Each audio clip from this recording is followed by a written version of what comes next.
Hey everyone, so in this video we are going to go through the Lantronix DR or DR XPress DR-IAP device. Specifically in this video I want to talk about, hey, how do you connect to this device and how do you find the IP address for it?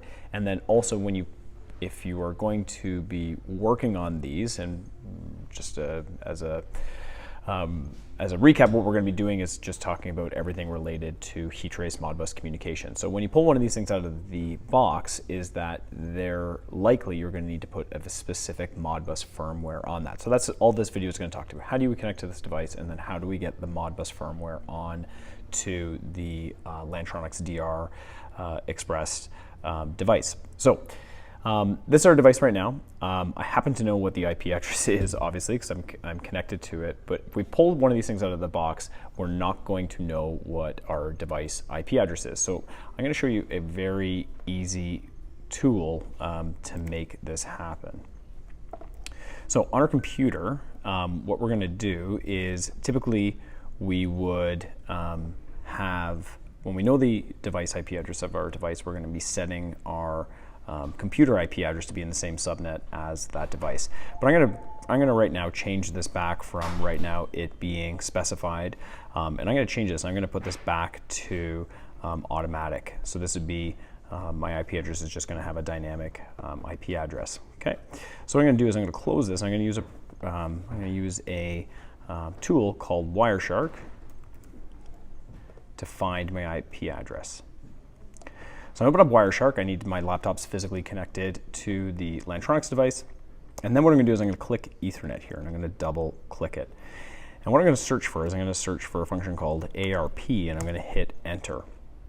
What ARP is going to do is it's going to listen in on the Ethernet port, and when this Lantronix device will actually broadcast its IP address. The way we can force this is if we reset the device.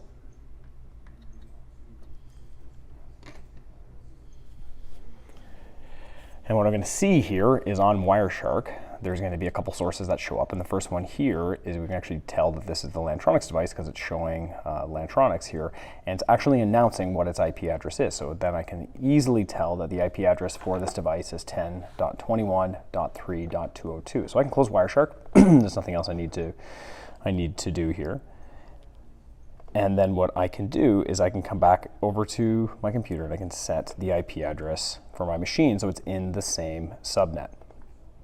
So I can set my IP address here to 10.21.3.100, something similar but not the same. And subnet mask is going to be 255.255.255.0. Done. So once my IP address on my machine is set, the first thing I want to do is confirm that I can actually see this device. So the easiest way to do that is opening up command prompt. And command prompt, I'm going to use this command called ping, and I'm going to see if I can ping that IP address. 10.21.3.202 is what Wireshark gave me, and I'm seeing that I'm getting responses on that IP address. So perfect. Now we know we've found out what the IP address of the device is, and we've figured out that we can communicate to it. Next thing we're going to do is we're going to go through updating the firmware on this device. So to do this, there is some Lantronix software called Device Installer. And the Device Installer is going to look like this.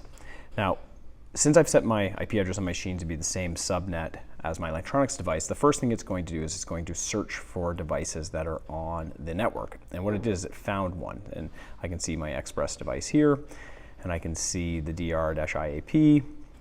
And what I can do is I can see the IP address of the device. So as soon as I tunnel down and click the IP address, I can see all of my information here. And I can actually come in here and actually can do telnet configurations where we're going to do all the configuration on the device.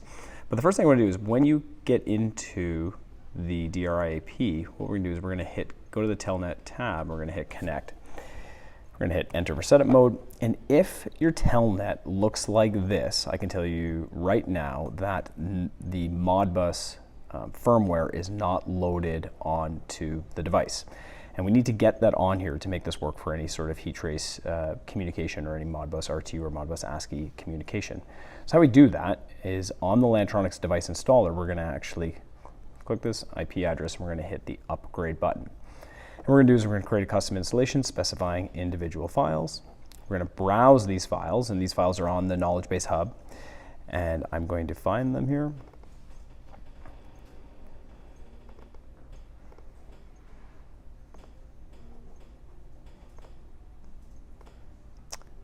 Click next through this, and then let it do its firmware update.